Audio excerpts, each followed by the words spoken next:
Good to see you. Hi. Good to see you also. Thanks for agreeing to do this. A privilege and a pleasure. Like to Um, do some dueling drums together sometimes. yeah, I don't have my drum kit with me, and my drum kit is not as cool as your drum kit. But, we'll figure something Yeah, out. yeah, but you're just as cool of a drummer as I am, so we're both cool. Yeah, you're right. You're definitely right. Thank you. You know, I'm a big Elton John fan, and I must say, there's a record that I like, and it's not many people think of this record as being, Goodbye Yellow Brick Road. And it's a record that you played on. It's 21 at 33. And you played on a track that I like a lot. It's called Chasing the Crown. But then you also played on Sartorial Eloquence, and like most of that album is you on the drums. And I have to say, I thought it was Nigel Olsson for most of my life until I thought that doesn't kind of sound like Nigel Olsson. And then I Googled and then I came across your name. And so I was wondering if you could share a bit of how the recording sessions went. Did you record in France? Did you record that in the States? Yeah, well, first of all, Nigel don't play that bad. So yeah, so it wasn't Nigel. No, just kidding. Yeah, I'm trying to be humble.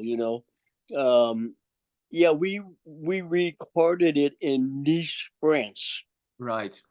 the south of France, at a place called Superbad, which was an amazing place, a house actually, a private house that was sort of turned into a recording studio where you could have adjoining rooms. I mean, each room, as you open up a certain door, you would enter into the studio. So every room, the room that Elton had, he would come out of his room, enter the studio. The room I had, I would open up the door and I'd be into the studio. And Reggie McBride and so on and so forth. The various different players, Steve Lukather from Toto, and Mhm. James Howard Newton, Fig Newton, I like to call him. And so, yeah, it was a wonderful opportunity to sort of hang out and enjoy the sun. Mm. And boy, it's just really a beautiful place, and to enjoy some quality time with Sir Elton of John. How did you get to work with him? Um, I was working with Leo Sayer, Yeah. and this guy had a band. I can't remember the name of the band. It was something Blue, a Okay. very famous band that uh, this guy was producing, and they were opening up the show for us when I was on the road with Leo Sayer. But this guy would come up and he was going, "Oh my God, I never seen a drummer like you ever in my life, and I love drummers, and I got a bunch of favorite drummers." And he said, "But you're my favorite of all times. I've never seen a drummer play the way you play." And he says, "I'm going to be producing Elton John. I'd like for you to be, play drums with me, on the album. If you'd be interested." And I kind of almost like, "Yeah, sure, kid, yeah, get away, I Mm. don't need to hear that." Yeah, you know but hey, as it turned out, the more he talked, the more I thought, you know what, there sounds like it seems like there might be some credibility here. And he says, "I like the bass player as well. The bass players, you two guys together, whoa, Reggie McBride." Hmm. So I told Reggie, I said, "Hey, Reggie, this guy says he's going to produce Elton and he wants us to play on the Elton album." He said, "What do you think?" He says, "Let's talk to him." So next thing I know, I ended up with a call from uh, John Reed, John Reed Enterprise, and Rocket Record Hmm. Company, with a ticket. And of course, at the time, I had a management company that was negotiating the deal for me.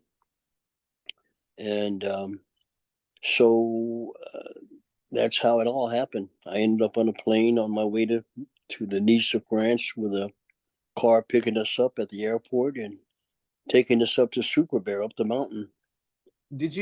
Were the songs recorded with the whole band at the same time, or did you record the tracks separately? The tracks were recorded basically with Steve Lukather, Reggie McBride, Elton, and myself. Us Mhm. four basically laid the basic foundation. And then there were the overdubs.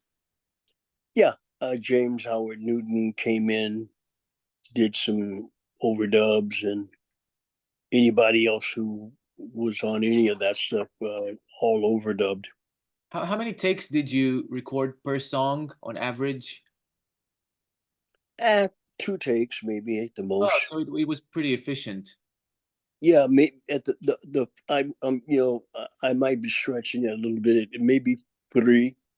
Okay. We probably at the most that we would do would be three takes, but only because we wanted to try a little something a little different, or you know, we had didn't like the sound on something, we changed it or whatever. But certainly, they were all basically one takers. That's cool. I don't think they record like that these days. I mean, recording it takes a Yeah. lot more than that. They spend I think they spend the amount of time spent recording the album they spend tuning a snare or something, trying to find a sound these days in the studios. Um, Yeah.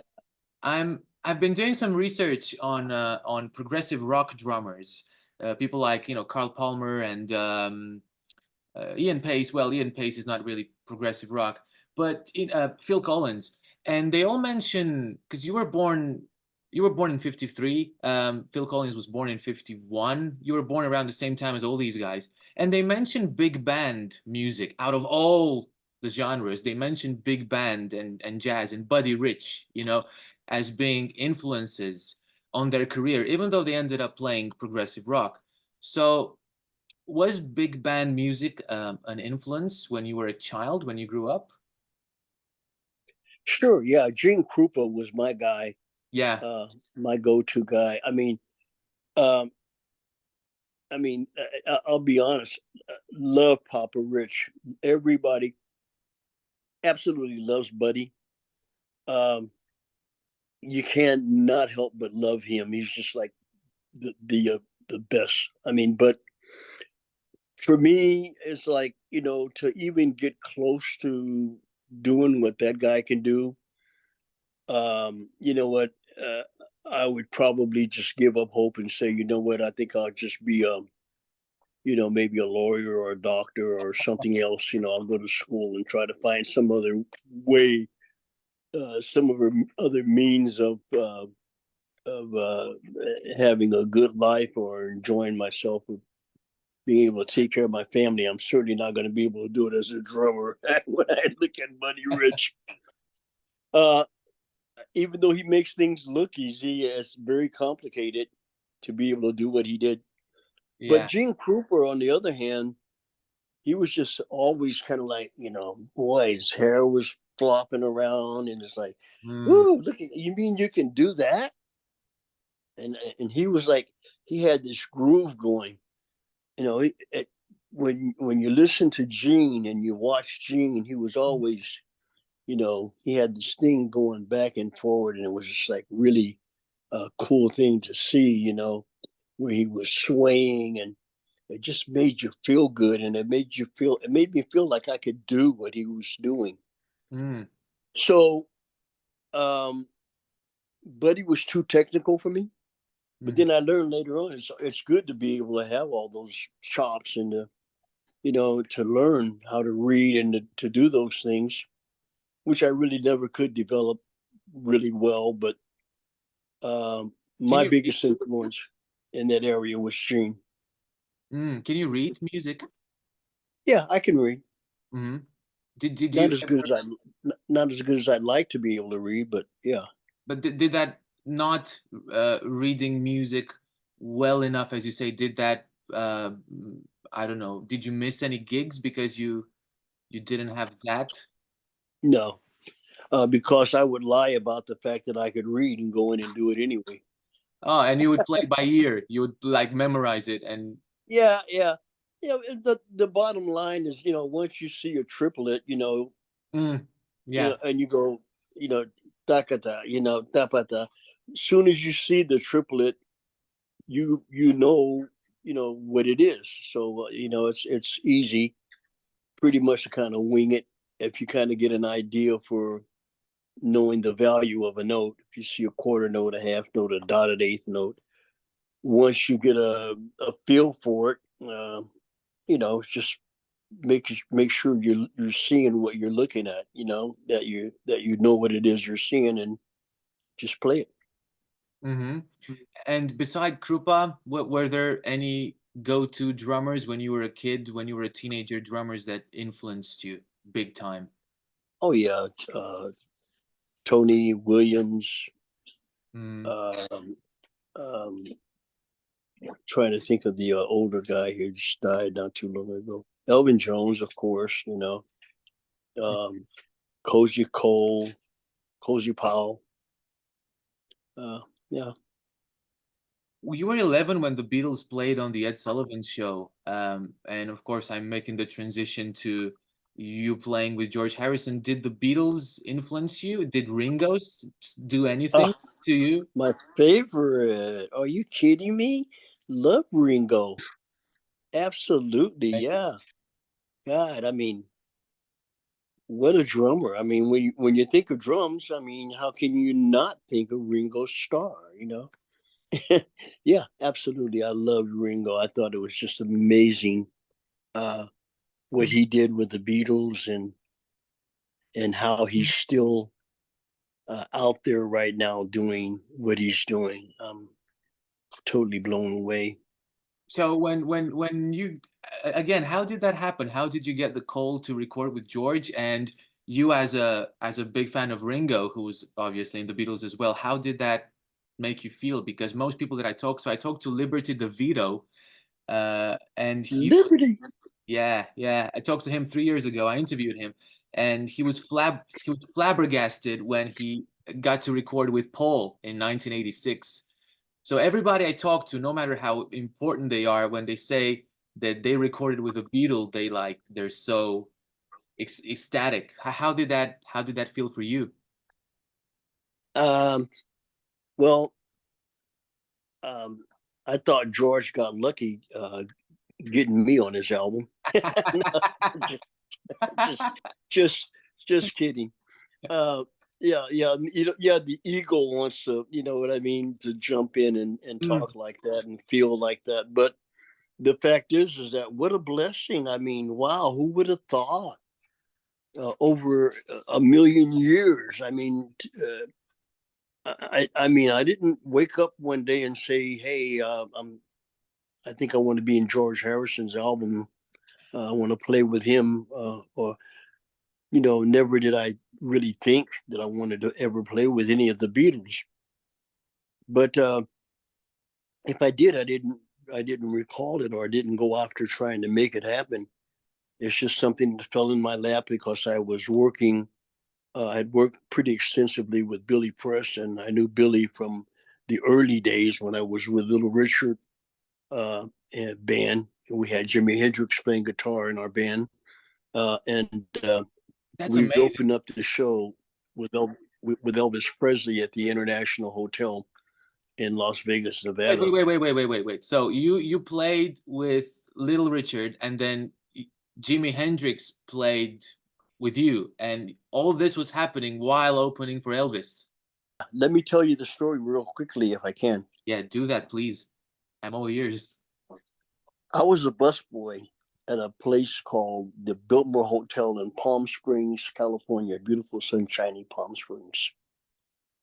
Little Richard had just signed a record deal with Frank Sinatra for Reprise Records, which is Frank's label distributed by Warner Brothers. So the party spilled over from Frank's house to the Biltmore Hotel where I was a busboy, and I would always sit in with the band because the drummer would get drunk and couldn't finish the sessions and the gigs, and they got it straight with the owner, since they knew that I could play drums, that if the drummer couldn't make it, that as long as my tables were busted, I could sit in and play drums. The owner was like, well, sure, as long as his tables are, you know. So one night the drummer got drunk. He sat out. I sat in. In walks Frank Sinatra, Sammy Davis Jr., Little Richard, and Billy Preston. I knew who Sammy Davis Jr. and Frank Sinatra were. I had no idea who Little Richard nor Billy Preston was. But the next thing I know, Richard ends up in the kitchen. He's like, "Woo, honey, I ain't seen a drummer like that since I left Macon, Georgia. When I seen you play them drums, my big toe just shot straight up in my boots, and I wanted to scream like a white lady." And I was like, he was kind of freaking me out a bit the way he was going on, but it was comic too. It was really funny. Next thing I know, Richard, not wanting to be outdone, after asking my mom could I be in the band, and my mom saying no, I had his manager Bumps Blackwell call and negotiate a deal whereby, me being 14 years old, that I would have a tutor, because that was one of my mom's concerns. He hadn't finished school yet. He's still in school. No, my son can't play in the band. So he's going to have a bodyguard, a couple of them to take care of him. He's going to have a room close to Richard, and he'll be taken care of. So and hey, he's getting X amount of dollars, and my mom was like, "How much did you say?" You know, uh, when do I help him pack? So it's one of those. Yeah, so he's making more money than the mortgage, at that time. So uh, I ended up in a limousine picked me up, and I ended up in Los Angeles, and for about 3 days we rehearsed. Um, with Richard's band, 18-piece orchestra. And I ended up flying, with Richard to Las Vegas, Nevada, where I had no idea until we got there that we were opening up the show for Elvis Presley at the International Hotel. And when we got there, Jimi Hendrix, when I went on stage, I never rehearsed with Jimmy. I didn't, I had no idea. So Little Richard's coming out one side of the stage and Jimi Hendrix coming out on the other at the same time. And they're both waving at the audience, and we joined, Lucille, doing the, rock and roll, man, and so that's how my career began, and I mean, I literally met everybody from Chuck Negron, Three Dog Night, Cher, Tina Turner. I mean, everybody was backstage singing us, presidents, the Queen. I mean, you name it. People loved Little Richard. Everybody would come and visit him. And you were 14. Yes, In and thus my career started. That is amazing. I'm thinking that Little Richard, he has this unique and flamboyant and like up-tempo style of playing. How was the gig like? Was that exhausting to play? Man, well, I had the energy. I was 14 years old, man. Are you Yeah, kidding me? sure. I mean, come on, let's do it a little faster. You know what I mean? Let's do it a little longer, So, yeah, I could handle that. That was like, don't you dare try to get me to do something like that now. Mm. I said, hey, look, why don't you call your mama for the gig? So you would say it was kind of a tough gig, right? If you think about it, like sweat Well, and it was really, yeah, it was tough, but Richard made it easy for me. He used to watch my shoulder, watch my shoulder, watch my shoulder. He'd be playing. He would move his hand. He would watch, and he'd look over when I would get off a little bit. Watch my shoulder, watch my shoulder, watch my shoulder. And he'd be using his shoulders as a like a a sounding board for me to know where where the beat should land. That's weird because a lot of musicians say, "Watch my foot." He says, "Watch my shoulder." Watch That's my shoulder, watch my shoulder. Yeah, because he played the way he was playing the piano, and yeah. he'd be moving. Yeah, it's really unbelievable. Yeah, I'll never forget that. You mentioned the So, you mentioned the ego a while back. Does the ego ever get in your way? Do you ever have this little voice in your head that says you should overplay, play more, don't play for the song, show off? Do you ever get that? um, yeah, maybe once or twice until I got fired, and I said, "Oh shit, I better not do that again." Yeah, yeah, it happened with Bob Dylan. In fact, and it's like I did 3 gigs. Well, I did a rehearsal with him, and I knew to do what I needed to do to get the gig. But once I got the gig, baby, it's like shit. I'm playing with Bob Dylan, y'all. It's like so I remember Bob just looking at me like he Right. had this kind of look at me, like as he had looked back, as if to say, "You shouldn't have done that." And I think I did 3 gigs with him, and he's like, after the third gig, he's like, "Okay, I'll call you." Mm. Shit, it's that was like what 76, 78, somewhere around there. I ain't heard a call from Bob yet. So what exactly did you do? I don't know. I think I was just, a little bit too many body movements, and yeah, just kind of like Mm. showing out, doing turns where I didn't have to do turnarounds, or instead of doing 1, 2, 3, pop, papa do, I'd go one, papa do, I Mm. do the whole measure as opposed to the last 2 beats of turnaround, kind of like type of stuff. I wanted people to hear me. I wanted to be known. Hey man, I'm playing with Bob, and I'm badass. You better listen to what I'm saying. And if you don't, then check it out and hear this anyway. And Yeah. later on, I began to realize that this is not working out. I remember talking to um, the great Earl Palmer Hmm. about this, and Earl was saying, Alvin, when I go in the studio, he says I even though the charts are not specific uh, for me, he says there's an outline. Sometimes I just have to go the master the master chart, and there's no particular drum parts. But he says, guess what? There is no place that says Earl Palmer.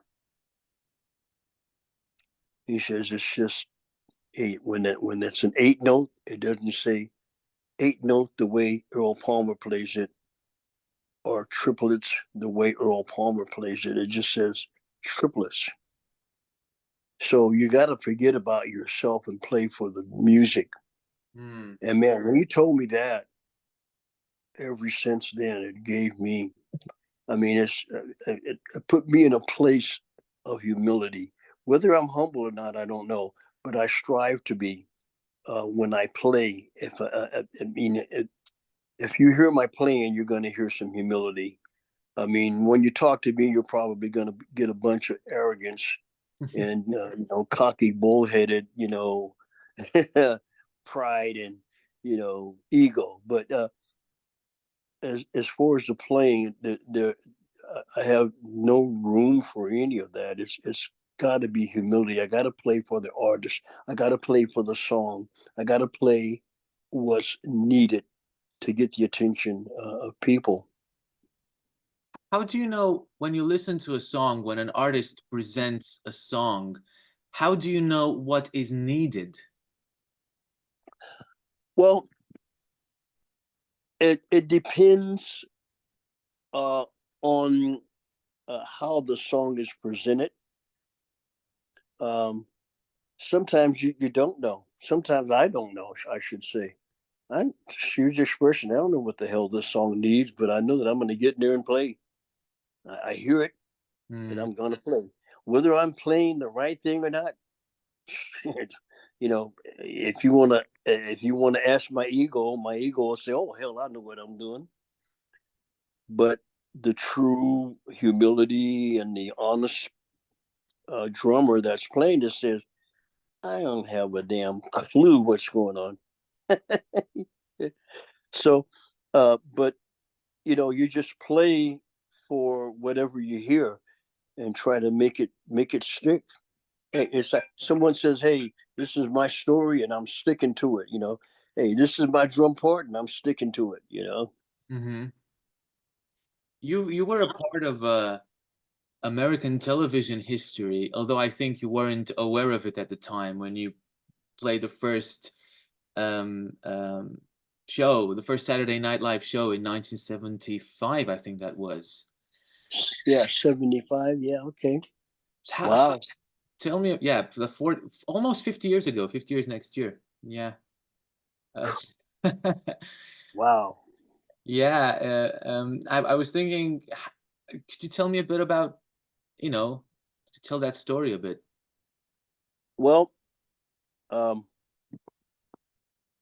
I had no idea what we were doing. All I knew is that we were doing some television show.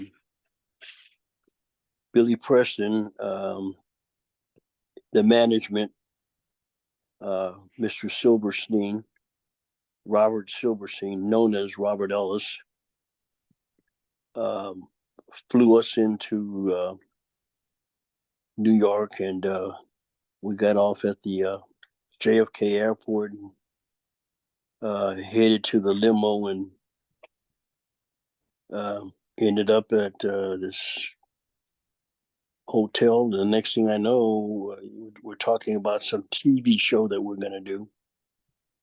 And it's like, okay, another TV show. We've done hundreds of them, so this is just another TV show. We get there and it's kind of really unique. The people were really friendly. Everyone had their dressing room door open as they were passing by, you know, we being, people were introducing themselves and we're saying hello to them. And, you know, next thing we know, we do the show and, wow. Even now, I mean, I go out to the mailbox and I get residuals, checks from Wow. Saturday Night Live. Yeah, yeah. All these 50 years later, I'm still getting checks. I mean, big checks. Serious checks. It's like this show. I mean, a lifetime, man. Residual has taught me very well that you know it's one thing to go out and do a gig on the weekend, Friday night and Saturday night. And then you take your family out or your friends out, you go to dinner and, you come home and, on Monday, you wonder where the hell the money went that you just gigged with on Friday and Saturday. It's like, hey, where's it? You know, but with television, movies, and commercials, when you go out and do a gig for 3 hours, They you're pay for the next 50 years. Yeah. for the rest of your life. So yeah, it kind of makes you want to say, okay, I think I'll just stick to movies, commercials, and TVs. Hmm. Hmm. Yeah, but it's fun doing live stuff. But yeah, man, that show was amazing because I got a chance to meet, man, Chevy Chase, John Belushi, Gilda Radner, Garrett Morris, and there were nobody at that time. It was just humble servants, Mm. humble actors and actresses that just wanted to do a show and work. They just wanted to work. That's all. They wanted to work. They didn't care about being famous, and they, probably don't even care about it today. They just want to work. Hmm. And wow, look at them become some of the greatest actors and most well-known artists in the world. Do you, Saturday Night Live. yeah, do you practice? Do you still practice? Do you have like a practice routine? You know, I heard Elton John says he doesn't play the piano at home because why would he play the piano at home when he does 120 shows uh, a year? Like he said if you work in a bakery every single day, do you come home and you make a freaking apple pie? He says, no, I don't do that. So do you practice? Hell no. No, I don't. I'll be honest. I like to lie Mm. and say that I do, but I don't. You know, Have you and ever practiced? Have you ever practiced when, like in the 70s or the 80s? oh yeah, I mean, I would practice 7, 8 hours a day when I wasn't working. You know, every day, and I would. Right now, having this conversation with you, I would have a practice pad set up, and I would be practicing my paradiddles. I would be doing the shtick right here, right now, as I'm talking to you. I would be practicing at the same time, and Mhm. I wouldn't allow anything to interfere with my practicing. So, but I think that after a while, you learn.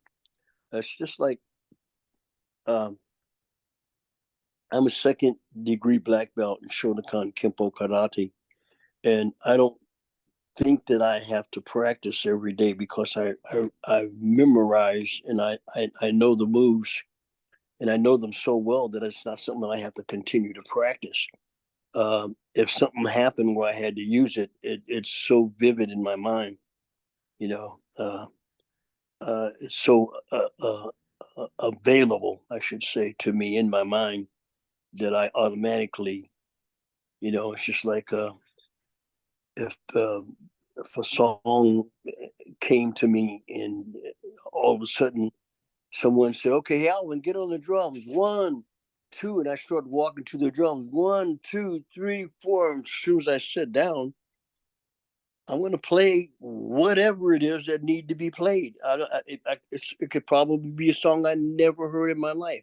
I'm going to be right there with it because I've just practiced so much and I'm so knowledgeable about what happens and where things go.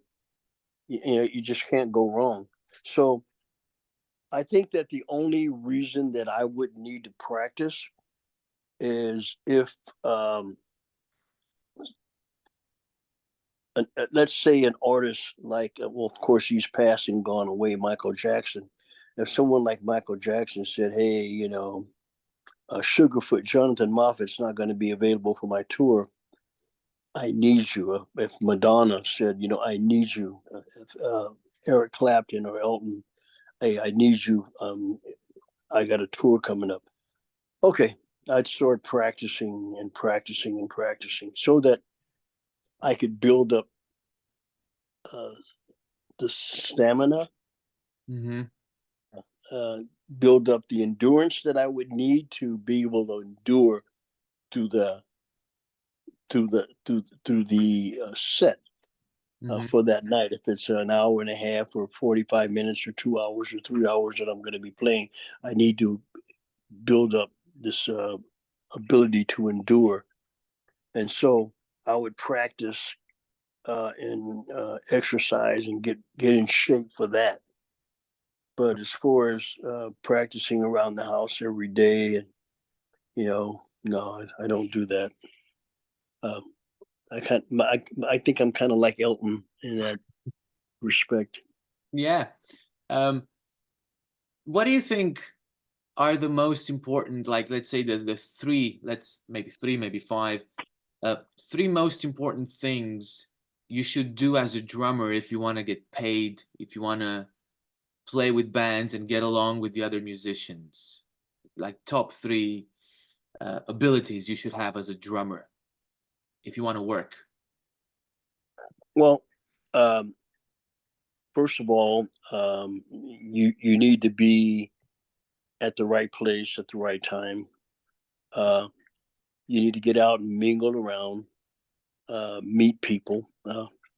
And especially at recording studios. Go to studios, meet engineers. A lot of times people won't allow you to go in. I mean, camp out and just meet who you can. Um, Hang out at the local musicians union, meet all the musicians, find out from the um, what do they call it, directory, who the contractors are. If you know who the contractors are and the contractors like you, and especially like you're playing and are uh, confident that if they send you on a date that you're going to do the job, man, that's it. You're in. You're going to get all the gigs. And so it's important to know contractors. It's important to brush up on your reading skills.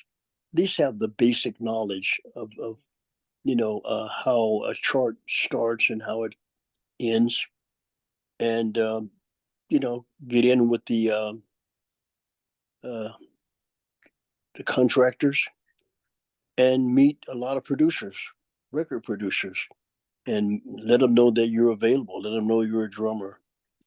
So those are the key points. And maybe don't Oh, overplay. don't overplay. No, it's not about you. It's one, two, three, four. One, two, three, four. That's all it's about, man. It's not, it's not how fast you can play and how fast you can get around the kit. Hmm. It's go listen to Ringo Starr. You know, Yeah. and on some of that other early Beatles stuff, "Come Together," right, stuff that you could pat your feet to. Over me, dun, dun, dun, dun, dun, Mhm. you know, you know what I'm talking about. Yeah. Uh, yeah, man, it's that groove, man. It's that thing. Yeah, it's a um, who said it? Um, oh God, it was a funny saying. It don't mean a thing if it ain't got that swing. Yeah. Yeah. If it ain't, it don't mean a thing if it ain't got that swing. You got to be able to do bop, do bop, do bop, do bop, do bop, do bop. It's got to have that groove, man. Yeah. Yeah. So if you can't get that hi hat going,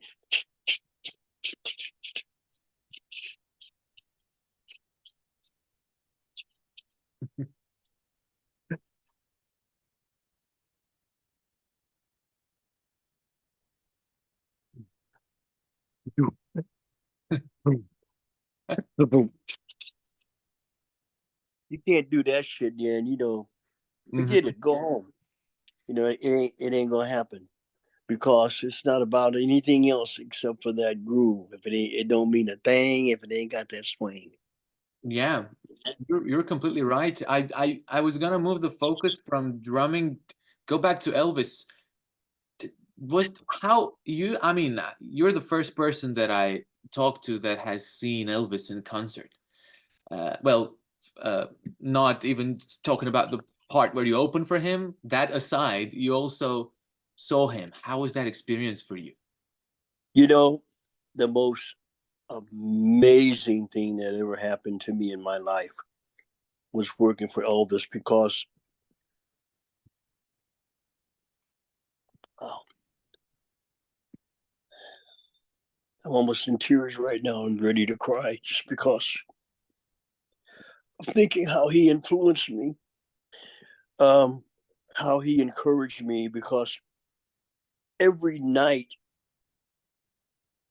I would be playing drums and I'd look back over my shoulder and Elvis would be standing there with both of his drummers, Ron Tutt and uh, um, God, what was the other drummer's name? Uh, oh God, Was it DJ Fontana? Was he pardon me? DJ Fontana? Was he the other guy? No, it was Ron Tutt and um, oh my God, I can't think of his name right now. his name escapes me, but he had two drummers, and both of his drummers, one would be on the left side, one would be on the right, and Elvis would be in the middle, and they would be behind the curtain looking at me, and they would be going like, "Look at this." I could tell the expression on their face. They were amazed at watching me. And so I would just show out all the more, oh, now they're watching me. Uh, so, oh man, it was just amazing. And he would always, uh, it kind of confused me because he would call Little Richard, "Hey, King, hey, King, King, hey, King, you need something? Hey, is the King in there? Hey, King, hey, King." He would call Little Richard King.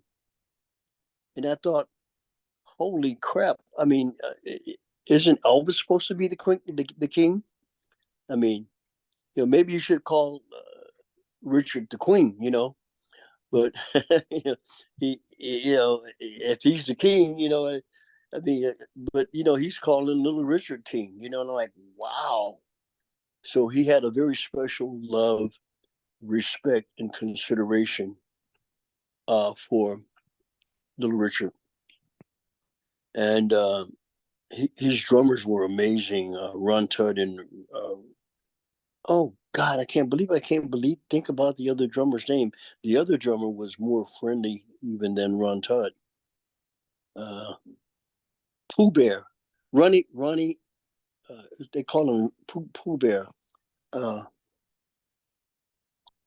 uh, I don't I think I can't know who think of. he is. I knew about Ronnie Tutt. And I know there Yeah, was some other guy in the 70s as well.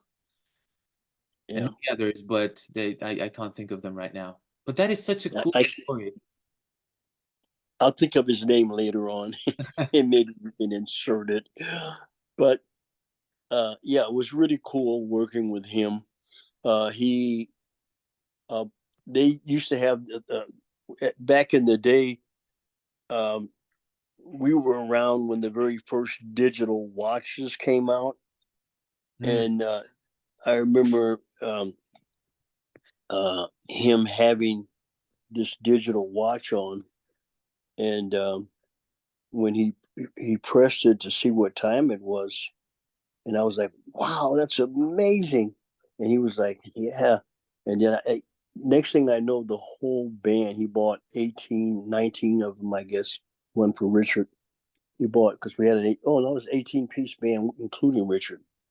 18 Pulsar watches was the name of the watch. I'll never forget it. And they were all red face, but you would press it and it would light up. He bought one for every member of the band. Do you still have the watch? Oh no. Yes, I wish. Uh, Someone stole it. You know, Uh, they found out what it was, and took it. I probably shouldn't have been showing off and telling people that Elvis gave it to me. yeah.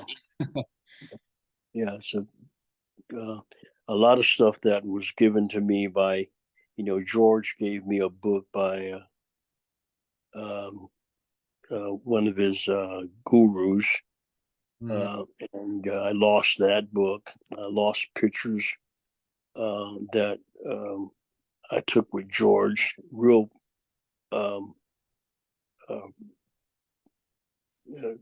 how would I say it, um, very personal and kind of private, photos where, that I took together sitting with George and, you know, just intimate, very intimate photos. And I lost all that stuff. But yeah, it was a real groove working with Elvis. He was just wonderful guy, very, very kind, very pleasant, very nice, encouraging, just a sweetheart. Well, thank you so much for agreeing to do this interview. It was such a pleasure to talk to you. Um, I will remind, well, I haven't mentioned it. I will tell people who'll be watching this that you are having a book out. It's an autobiography. Yeah, it's called Drum Major to Major Drummer. That's a cool title. And Yeah, it's well, as a young boy growing up, uh, I became the drum major for my local Palm Springs high school, and people literally would come to the football game to see the drum major dance and prance down the field, and doing all these flips and all this uh, entertaining stuff that I would do as a drum major. And but at that time, I always dreamed being a major drummer. So I went from drum major to major drummer, and That that's what the book is all about. My relationship with uh, Elton John and Cher and Tina Turner and Billy Preston, meeting Sammy Davis Jr., becoming one of the honorary Rat Pack members with Frank Sinatra, and working in Little Richard's band, to everything that occurred in my life. Bob Welch album, boy, Sammy Hagar. The list goes on. It's incredible. A lot of stuff that a lot of people I played with that I don't even mention. is it out? Is it can people order it?